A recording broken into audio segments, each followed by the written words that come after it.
and welcome back to the Film Revision Finale Special with our guests Sunny Sarkar and Abby Leaf, the guests that you chose as your favorites with your views and your votes on YouTube. And we're here to discuss the best of 1983. Now, we're going to take a break from counting down our top 5 films because we thought it was important, because it's an important award to discuss the Best Director Award in the middle of the countdown. Now, to keep things interesting, it has been revealed to me that 2 of our Best Director picks do not match with our best film of the year. So that'll be a little extra breadcrumb to you. So I won't tell you which one does and which 2 don't. As before, we'll show you guys the Oscar nominees of that year. Some good filmmakers up there, but only one of them deserves to be on this list, in my mind. So you take a look at that. With that said, Sonny, what would you say was your best director of the year? The Year of Living Dangerously. Peter Weir. Yep. The way they put it all together, the story seemed like it would still be very relevant today if it happened today.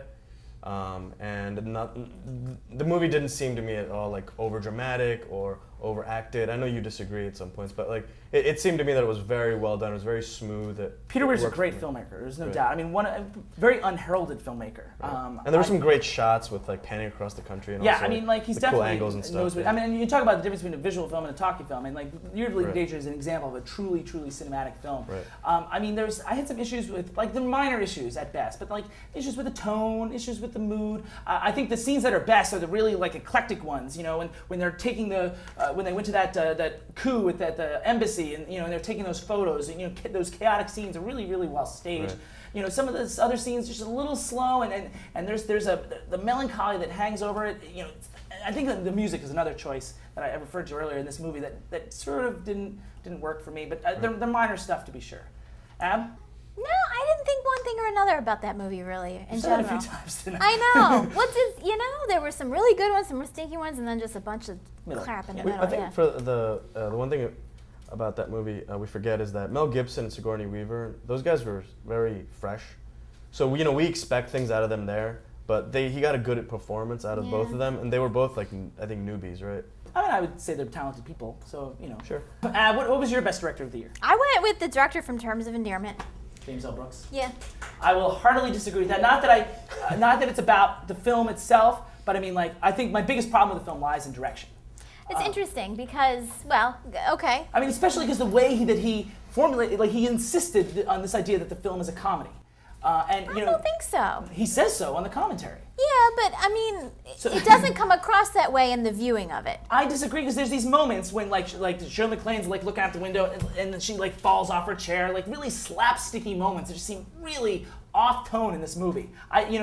This movie just weirds me out. Like I just don't get it. Like it's completely schizophrenic as far as I'm concerned, and there's very little filmmaking craft. So that's my issues with James L. Brooks. I think there's a lot of good things about the movie, but that James L. Brooks' work is not one of them.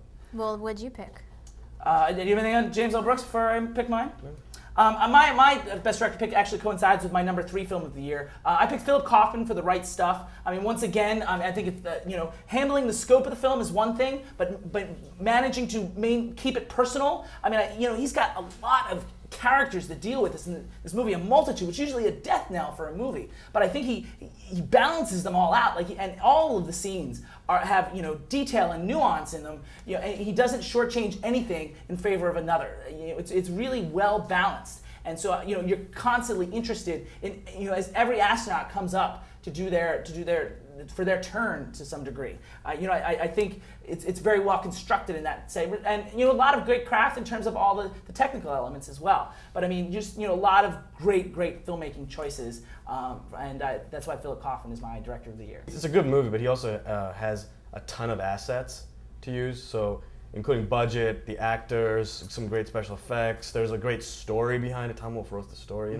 There's a lot of good things that he's working with, and I think he does well with it. But it's like, if you give someone $1 million and if you give somebody $1 million and they make 100,000 off of it. But I mean, like, it's a hard thing but that actually can be a bad thing. The excess, the amount of stuff, like it can bury you. But I mean, like he manages it. Like it's like you're a better. People screw up blockbusters all the time, so I'm not trying to like. Yeah, but I mean, aren't you a better general if you're managing a great army as opposed to just like 10 people?